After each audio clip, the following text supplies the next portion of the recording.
Craig, how have you processed the week and moved on from the Hawthorn game to tackling Adelaide? Yeah, well, we've had a bit more time to sit in it. The last couple of weeks have been short turnaround, so this one's been a bit more deliberate and deeper dive in a couple of things that we think we can really fix quickly and keep the energy high. There's a lot to be excited for and grateful for, and the sun's out and we're ready to go. Anything different you've done this week from previous weeks to try and get the boys up? Probably had a bit more learning opportunities. There's no short turnarounds. There's less inclination to sort of hang on to the past and just get moving. We've had a chance to go back and look at a couple of things that we're not connecting in regards to, whether it's ball movement or system, and drill down on that stuff. You've spoken about a few key players being sore as a longer break helped in that regard. I don't know if I said that, did I? I think David's being a bit sore at times, being banged up. No, he didn't train last week. That's real, but with a 5-day turnaround, got to keep your Ferraris nice and ready to go. So no, I think we're physically in good shape. What about what's the main focus, Fly? Is it your defence? Is it the connection between your forward 50? What's your... Yeah, I think that's probably the biggest thing we've drilled down on is our connection in the system. I said that post game. We have a great system that we trust, and it's been evident for all our fans to watch for a number of years now that doesn't matter who plays, that we trust that this guy's going to be in the right position, and then the level of effort and fight, those things. So we've drilled down on the system this week and shown how what we think is reasonably easy to fix stuff. Come on, you're just standing there, just come over here, you see the difference in that in defence and offence. So connection's been a big word this week. It's Bobby Hill and... Why? It's interesting. I think it's a good question. If we probably knew that, we probably wouldn't be in the first place. But there's a level of, whether it's like a trust at times, the players doing their role. I've got to go do a little bit more. I'm not sure. But we've drilled down, and we come back to what we know. We've got a lot of experience in our team, and we just levels of trust that you're going to do the job. You're going to be in the right position when we need you in offence and defence, and other parts. And so we kept coming back to that word, trust, as well. Do you think Bobby Hill and Beau McCreery will play? Fine. Well, Beau will definitely play. He's been raring to go, going back to Adelaide, and looking forward to getting him back in the team. And Bobby will have a bit more of a deeper dive in match committee in about half an hour's time. Way up loads, way up his training today was fantastic, and other areas of what the team needs this week. How's Jeremy? Really good. Yeah, he's going through protocols at the right rate, so we're anticipating all going to plan. He'll be available next week. How much? The impact of him is enormous. He's just so versatile, whether he's on ground or in the air. How do you think the absence of him against a star-studded, three-pronged forward line changes things? Well, talking about in the past and the future, but reality of what he's been for us is a lot of glue for our defence. But we can't rely on one person, and our system has let other parts of it down, and we got to all play a role within that. We'll weigh up a match committee whether we play tall or play smaller and support our backline. Those decisions will be made shortly. What impact on Darcy? How much, those two as a 1-2 punch are phenomenal as defenders. How much do you think the absence of Jeremy impacts Darcy? Well, again, you could probably make a case of a lot.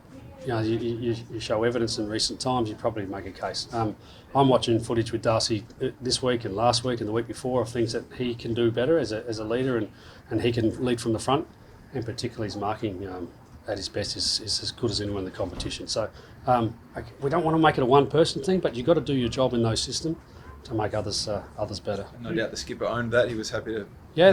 We have weekly catch-ups, so this is not something unusual. And I'm standing here wanting to get better for our fans. We want to put on a good show for them. So we're not going to stand still in terms of our want to grow, whether it's a captain, whether it's me, whether it's someone in our environment. We've lived in that space for a long time, and this is no different. Are you a believer in the captain setting the tone? Someone such as Darcy? Am I a believer in the captain setting the tone? I think, as a leader, absolutely. So for me, I've got to turn up with the right amount of energy, and so I do believe that there's a level of leadership that you've got to turn up, and your energy is important around that, yeah. Pendles and Darcy Cameron signing new contracts during the week. Yeah, that's exciting. Boost is that for the guys? Yeah. I don't talk openly about players' contracts to the playing group.